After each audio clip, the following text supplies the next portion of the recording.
Саха-Якутия, привет! Ну нам куда же лучше подъехать? Единственная женщина из легенды, сама легенда. Привет всем. Легендарная женщина. Тиран. Песен еще не написанных сколько, скажи, кукушка, пропой. В городе мне жители на выселках. Наши с той стороны, получается, нападали. Значит, получается, вы так же шли, вот. Оттуда шли, да, сюда. Вот это все немцы, но это все выбито здесь. И вот немецкая позиция, вот это вся было выбито все это. Тогда мы сейчас так, по времени как определяемся? До каких мы здесь? До 5 точно. Значит, в 5 встречаемся вот здесь, да? 5 здесь, да. Все, пошли.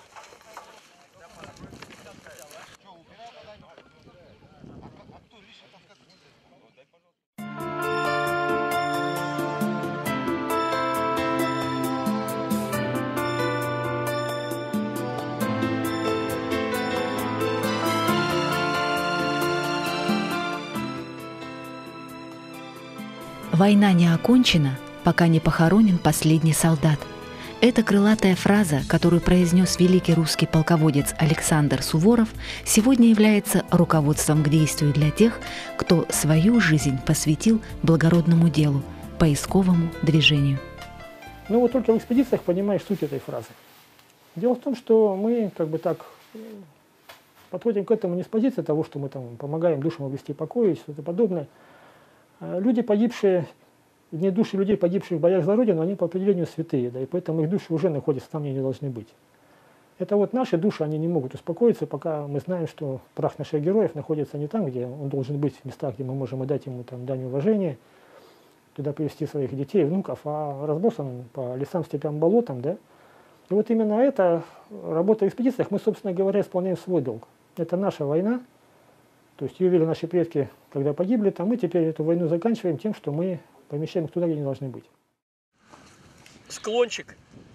На краю склона идем через каждые полметра щупом протыкаем. Если уже научились работать, то есть материк чувствуете, будет ниже этого уровня, значит это яма. Там надо копать. И еще как определять. По поверхности идете, смотрите, там 3, 4, 5 гильз валяется. Все, смотрите вокруг, значит это ячейка.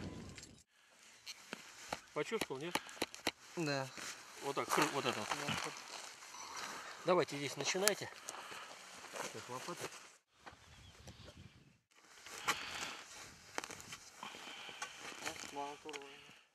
Поисковик, я могу сказать, это человек, который вот добровольно помогает в поиске. Это делает не ради денег, но как уважение к этим бойцам, которые погибли во время войны. И вот поднимать их останки, вот, ну, благое дело, можно сказать, и по-человечески хоронить. Ну, по-моему, поисковик должен быть преданным своему делу, должен быть честным, должен понимать, во-первых, вообще понимать всю значимость своей работы. Он должен также быть ответственным, скорее всего, и аккуратным. Поисковик должен быть патриотом, потому что только... Хотя, с другой стороны, поисковик становится патриотом в любом случае. И те же дети, которые продолжают изучать историю через раскопки, здесь невозможно не стать патриотом. Аксенов, красивый должен быть здесь, край. У тебя что, вон иди с мышкой поговори. Видишь, нора Мышкина. Пойду к ней в гости чекать. Так, цифры давайте. Такую маленькую. О, прадед воевал во Второй мировой войне, и он пропал без вести. Возможно, его кто-то нашел, возможно, он безымянный лежит в братских могиле. Ну, есть надежда то, что, может, и я когда-нибудь его найду, возможно. И это... Люди, поисковики, это бескорыстные люди, то есть они всю душу вкладывают в это дело.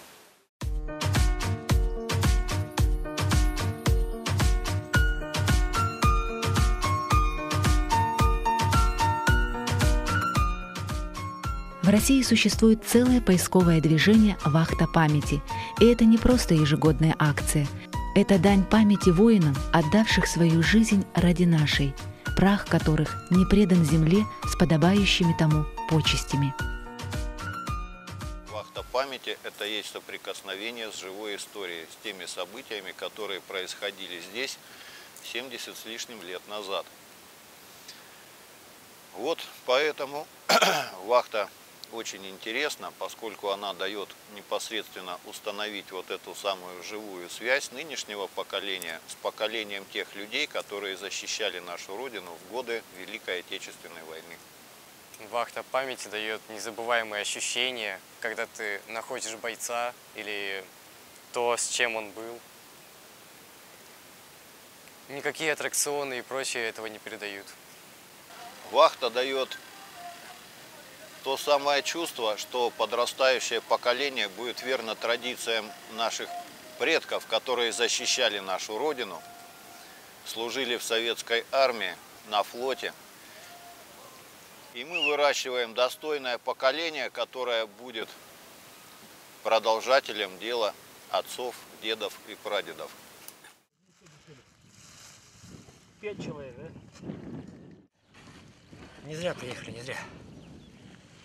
Это чувство выполненного долга, но очень хорошее чувство. Тоже редкие вещи, вот каски вот так черепа.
В этом году исполнилось ровно 30 лет со дня образования или создания всероссийского системного, постоянного, да, организованного поискового движения в Российской Федерации. В прошлом году у нашего учреждения государственного бюджетного «Победа» мы, думая о том, как же привлечь молодежь, чтобы она не только вот на словах, там, допустим, на мероприятиях, фильмы какие-то, вот сама почувствовала, потому что тогда, когда мы здесь, живя и в принципе не зная что-то такое, а центральная Россия, она у нас вся подвергалась жестоким кровавым боям.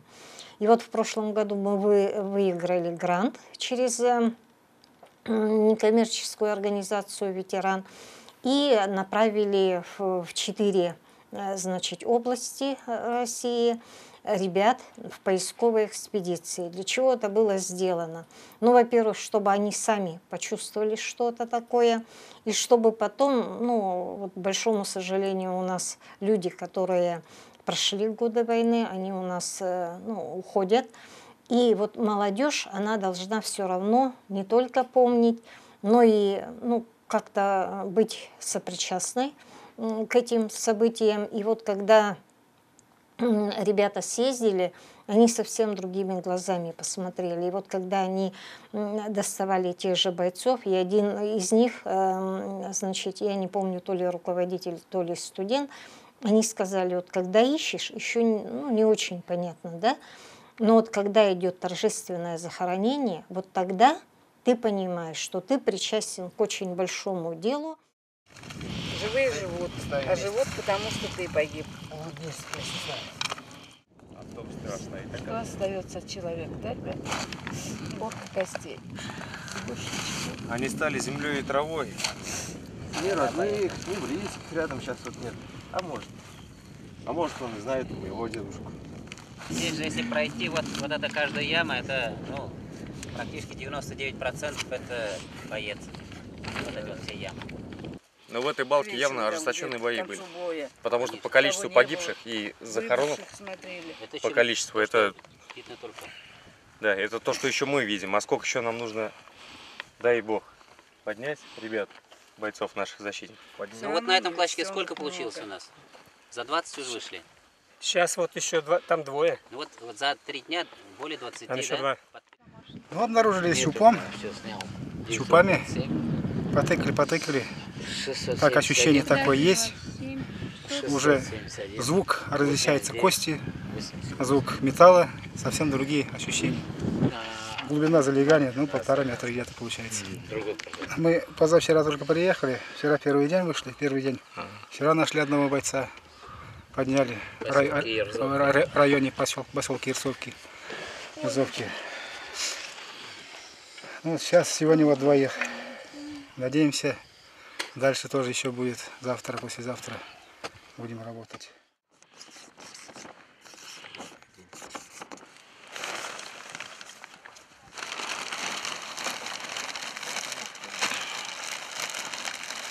Самый приятный момент, который может быть. Боец поднят и идет к месту, где потом будет захоронен.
Часто сюда приезжаете, да?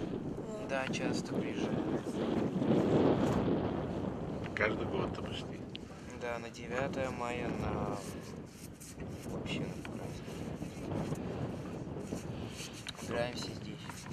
Порядок приводите, да? Да. Иногда, когда съезжаются с района, здесь квесты проводим. В течение последних 2 лет мы участвуем в программе подготовки расширения движения поискового у нас в республике. Занимаемся подготовкой, обучением, направлением школьников, студентов, которые прошли отборочные туры, и которых мы подготовили для выезда за пределы республики, для участия в вахтах памяти российских. Вахты памяти проводятся в разных городах. После этой подготовки уже основной этап это у нас был выезд по направлениям, где у нас были крупные боевые сражения. Да? Мы выбрали 5 направлений.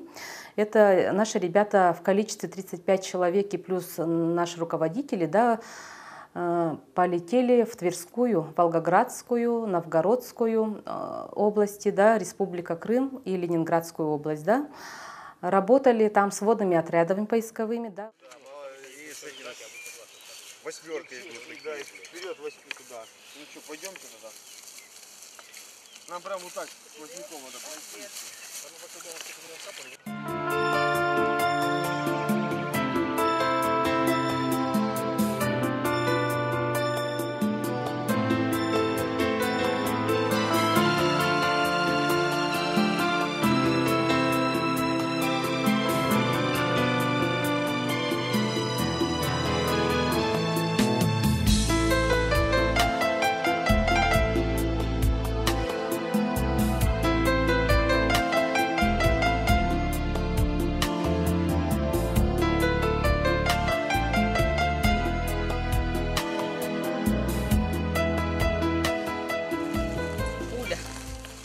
Крымской войны 1853 года.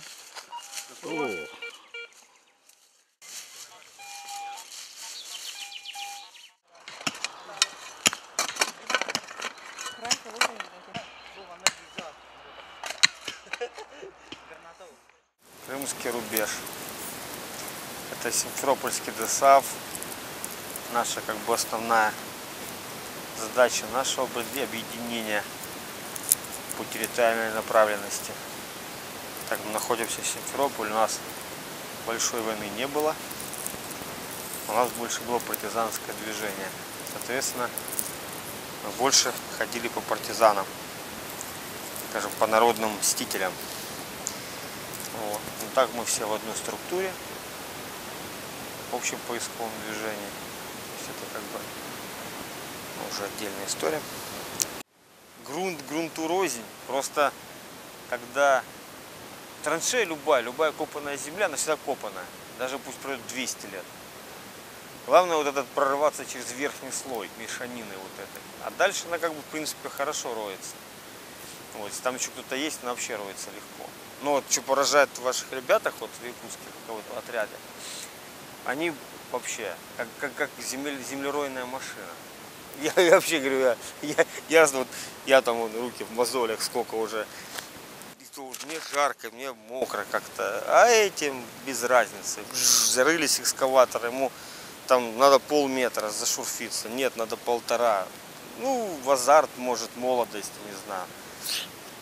Потому что, понимаю, там снег кидать одно, а здесь рыть другое. Но скажу, что усталостью я в них что-то не увидел. Вот честно. Я уже вот устаю, как бы сколько лет этим занимаюсь. А этим, ну это может молодость, как говорю, еще раз. Не пробовать дальше. Только смотри, аккуратно киркой, чтобы не нарваться на какой-то детонатор. Потому что тут как бы мы не знаем, что там. По работе, техника безопасности с инвентарем, правильное, грамотное отношение с шампалами, с лопатами, с другими инструментами, если здесь там с пилами работаете и так далее. Работаем в перчатках, бережное отношение к останкам. И кроме того, есть боеприпасы. Если находится железо, старшие руководители проверяют, если это боеприпас, то, собственно, транспортируют его в безопасное место. Собирайте кучками, потом все мне покажете. Сейчас. Оставь. Я сейчас сам вытащу. Вытащил уже. Уже поздно, да? Да, она такая уже, там никогда она уже не взорвется. Она без запала тем более. Вот смотрите, видите, дырка. Очень много оставлено там гранаты, мины, не разорвавшиеся снаряды. Этого всего много там. Но мы готовим, когда поисковиков, мы объясняем, что самое первое правило – это если не знаешь, что это, сам не можешь определить, не трогай, не подходи. Всегда вызывай командира, командир решает дальше. Были обнаружены бутылки с зажигательной смесью КС, так называемые. По сути, это такой химический состав, белый фосфор, который загорается при контакте с воздухом. И во время разведки блиндажа нами были обнаружены несколько бутылок. Когда такие вещи находятся, то сразу принимаются меры по огораживанию этого места, то есть обозначение, да, и вызывается уже саперная группа, там уже МЧС, либо поисковый батальон армейский есть, они вот у них есть саперные группы, они приезжают, и уже дальше это их не работа. Молодые люди, которые уезжали в экспедицию, мы им предупреждали, что будет очень тяжело. Что тяжело будет психологически, потому что мы попадаем в места страшных боев, где люди встречали мученическую смерть, и это отражается. То есть сам воздух, он этим сильно напитан, да, это все об этом говорит. Это будет тяжелая работа, потому что нужно копать тяжелый грунт в тяжелых погодных условиях, это жить в полевом лагере и прочие сложности, с которыми не сталкиваются. Не все это понимали сразу, но практически все это очень стойко перенесли. Я могу сказать, что поисковики Якутии оставили себе очень хороший след, очень хорошую память у других поисковых отрядов.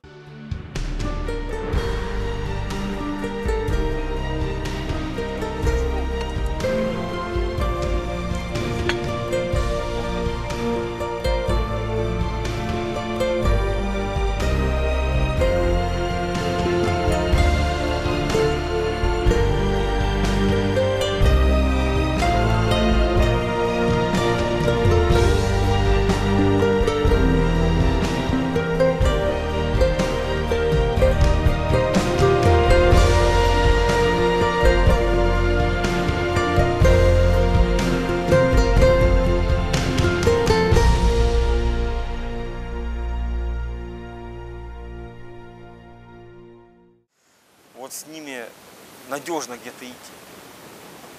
То есть, если ты сломаешь ножку, тебя дотащат, скажем так. Вот. Ну, может быть, менталитет такой, понятно, что там. Но вот с ними действительно интересно. Реально интересно. Потому что у меня был опыт общения с многими разными там национальностями, людьми. И как бы, я не говорю, что все плохие или все хорошие, но вот именно максимально положительное впечатление мне произвели именно вот они. Конкретно. Я вот сейчас, мы пойдем домой в лагерь, потому что я все равно скоро уезжать уже мне. Мы обязательно обменяемся телефонами, адресами, все. И будем списываться. Как бы жизнь-то продолжается. Мы не должны подвязываться только в вахте памяти, скажем так. Правильно? Товарищи поисковики, сегодня у нас очень торжественное мероприятие. Вы провели, пусть некоторое время, пусть у нас вахта полностью не состоялась, но вы проявили себя. И сегодня мы будем проводить торжественную клятву и посвящение вас в поисковики. Я, Закиржанов Руслан Илхомович, всегда буду помнить героический подвиг нашего народа, победившего фашизм в Великой Отечественной войне. Навечно останутся в моем сердце имена героев, отдавших свою жизнь за нас. Клянусь никогда не забывать тех, кто, не жалея своей жизни, завоевал счастье для грядущих поколений. Клянусь сделать все от меня зависящее для увековечивания памяти павших за Родину. Клянусь быть достойным нашей великой Родины, нашего героического народа. Клянусь соблюдать традиции и заповеди нашего отряда. Клянусь, клянусь, клянусь. Я командир поискового отряда. Посвящаю тебя боевым штыком и боевой лопатой. Посвящен. Вот теперь он посвящен. Самое главное размазать. Поворачивай, служу отечеству и поисковому. Так, громко. Служу России поисковому движению. Похлопали. Поздравили. Служу Отечеству и поисковому движению России. Господа. Служу Отечеству и поисковому движению России.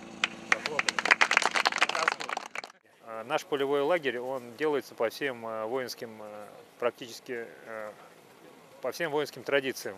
У нас утром подъем, зарядка, проживание в палатке в достаточно экстремальных условиях, тем более для современной молодежи. И такая закалка школы, она, конечно же, дает и парням, и девушкам понимание, что это такое. Многие, в основном все ребята хотят приехать второй, третий раз. Выезд в поисковую экспедицию для ребят был уникальным опытом товарищества, жизни в разновозрастном коллективе, чувство локтя, ежедневная проверка характера. Ребята научились работать в полевых условиях, преодолевать многокилометровые пешие дистанции, проявили выдержку и силу духа, ведь поисковая работа – это сложный и кропотливый труд, который требует терпения и мужества.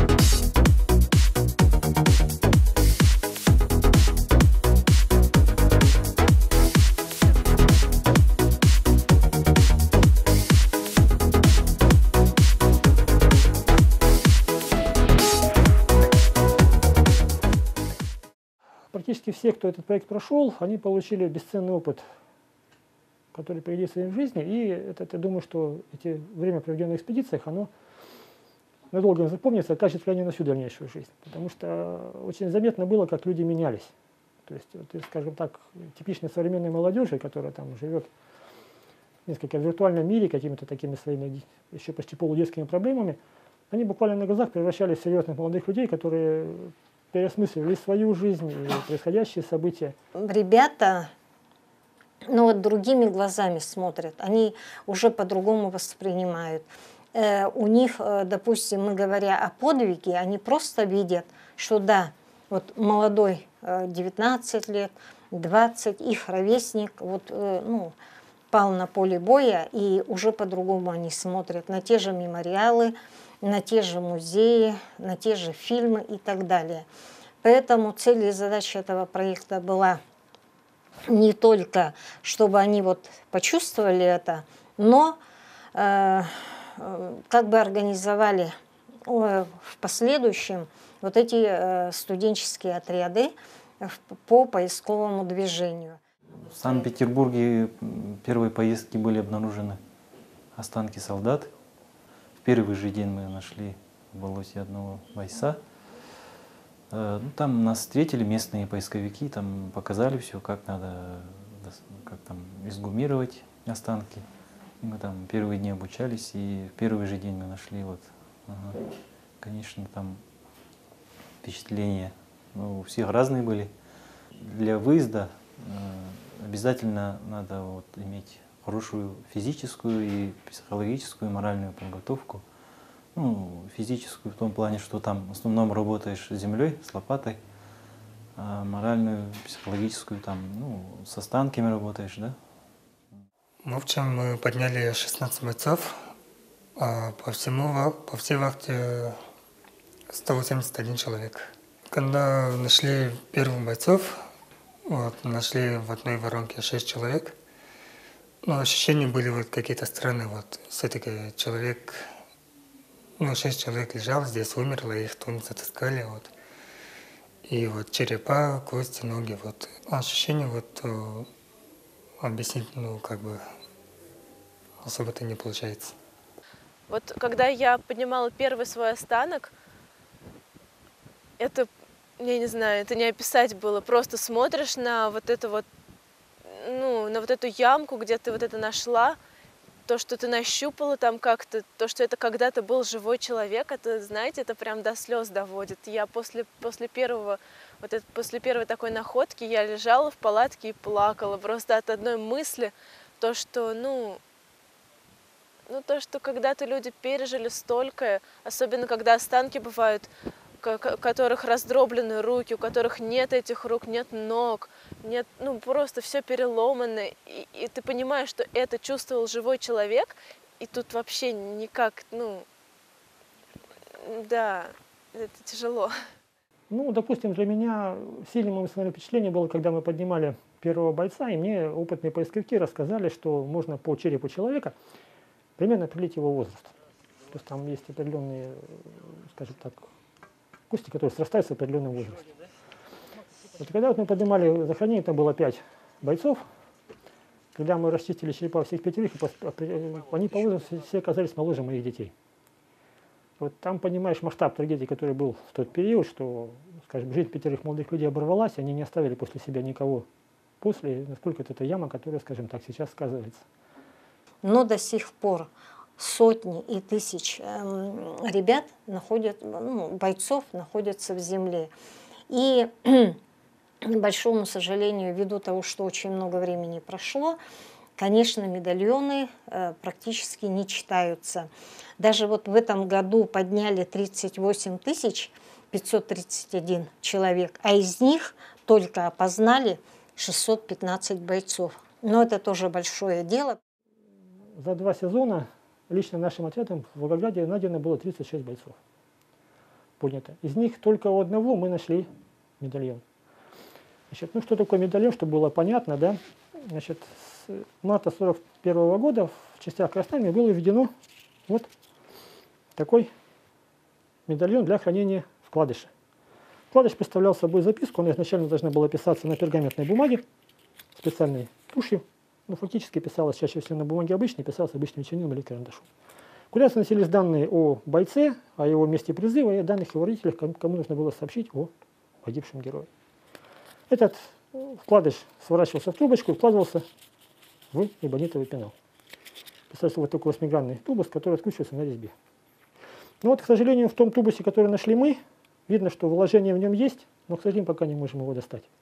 Это то, с чем сейчас работает наш поисковый отряд. Это мы пытаемся найти эксперта, который возьмется прочитать то, что там написано. Потому что это как бы последний шанс того, чтобы боец не остался безымянным. Александр, вот это же петля, да, вот этого? Кетельде. Я только шинельки не был. Бушлат. Да, это вот это от одежды крючок. Здесь потому что фрагменты это были, ткани. Возможно, боец. Вот это рад, буквально. А у кого точно? Фонарик был.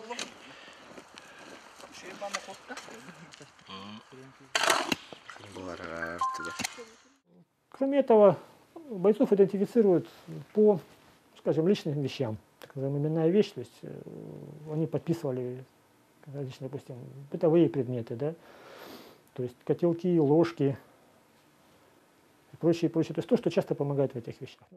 В общем, мы подняли 23 бойца, и одного из них ну, как бы было установлено, что это, как бы сказать, его нашли по записке в бутылке. То есть записка была в бутылке, там щупом, то есть не щупом, а металлоискателем нашли этот сигнал. Там был, получается, ячейка, стрелковая ячейка. Там лежал, получается, бутылка с запиской и бокал металлический. Вот как раз таки по нему и нашли эту бутылку с запиской и солдата. Бутылка, миска, кружка – это все предметы, найденные при одном бойце. Моряк. К сожалению, никаких инициалов на предметах на этих не было, ни медальона, ничего не сохранилось.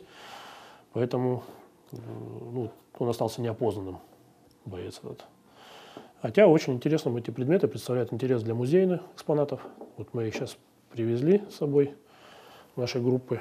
Будем передавать их для музейных экспозиций. На энтузиазме и личном рвении зиждется работа поисковика. Ну, это уже как отдельное совсем такое, как мне кажется, это уже не археолог, но и не черный копатель, это все официально работает.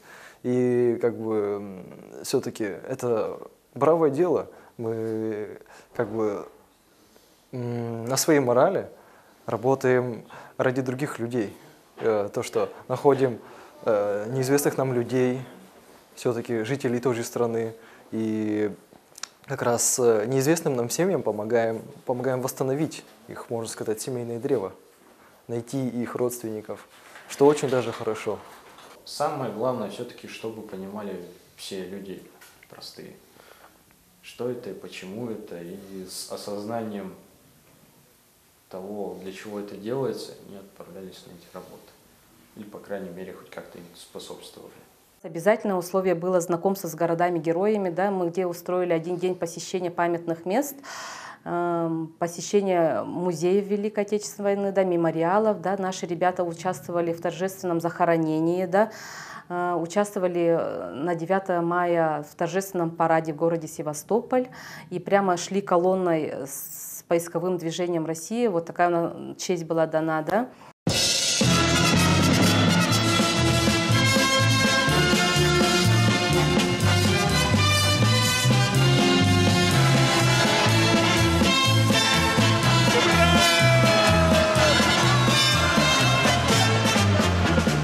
День Победы, как он был от нас далек, как в костре потухшем таял уголек. Были версты, обгорелые в пыли, этот день мы приближали, как могли, этот день Победы. Город там пропал, это праздник. Везде говорили, что Севастополь – это самое главное, именно который дал возможность победить в годы Великой Отечественной войны. Это, как Раван сказал, что является гордостью всей страны. Я нам желаю здоровья, чтобы у вас было все спокойно, снега побольше, тепла побольше. А еще здоровья крепкого, процветания. И помните, что мы все братья.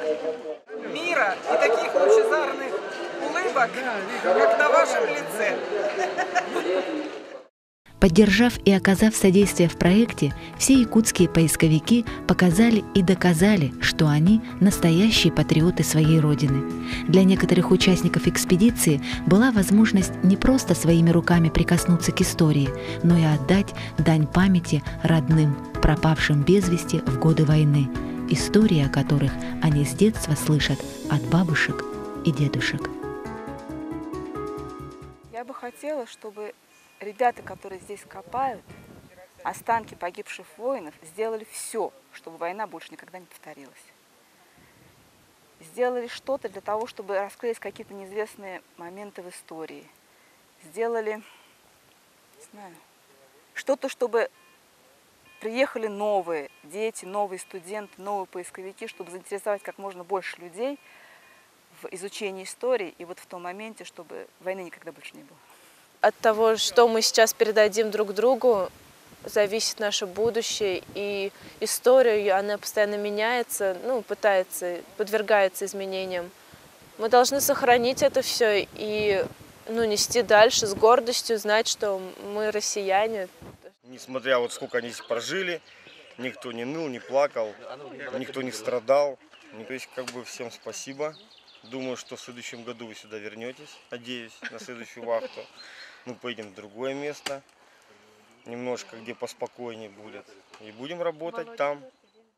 Желаю от себя им хорошего профессионального роста в этом деле, поддержки со стороны администрации, спонсорской, потому что Якутия у нас не близко и нужно добраться до места работы. И также такой поисковой удачи, чтобы ребятам удавалось находить, удавалось восстанавливать имена, и было запоминающее, интересное времяпровождение для себя и для республики, и для страны в целом, именно в плане воспитания патриотов нашей страны. И почаще встречаться, конечно, если будут встречаться, почаще встречаться здесь, на Волгоградской земле, на Псковской земле, на Невском пятачке, на Селявинских высотах, в Подберезье, в Орловской области, в Тверской области. Вот география поиска очень большая, якуты, потому что мы с вами тоже в тесном контакте.